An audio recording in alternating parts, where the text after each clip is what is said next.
The sanctity of marriage and the challenges of sexuality from a biblical perspective.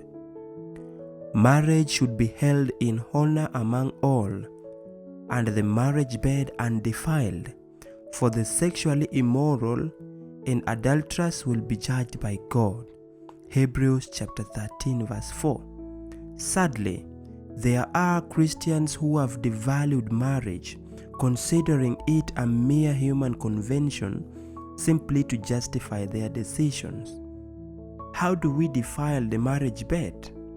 There are Christian couples with an active sexual life in which one wants to get married and the other refuses, for reasons that are not always justifiable. There are Christian couples who force the other, even with threats, to have an active sexual life. There are Christians who compulsively practice virtual sex through photos, videos, images, or online conversations.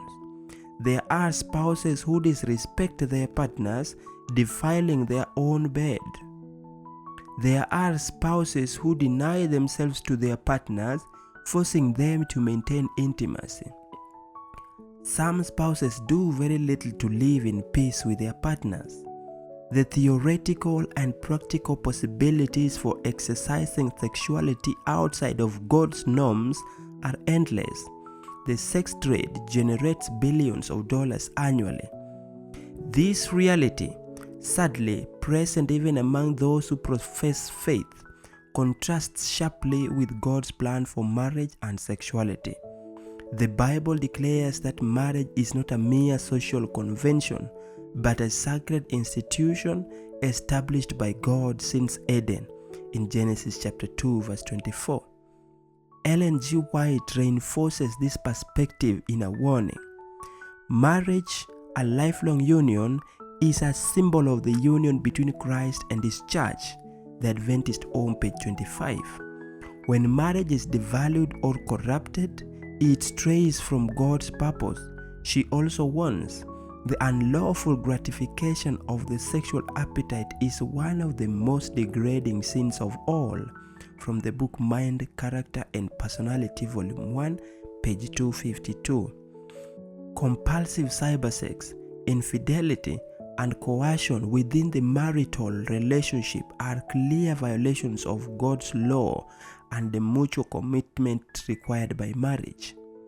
Pure and holy love is not a feeling, but a principle. True love seeks sanctification, not selfish satisfaction.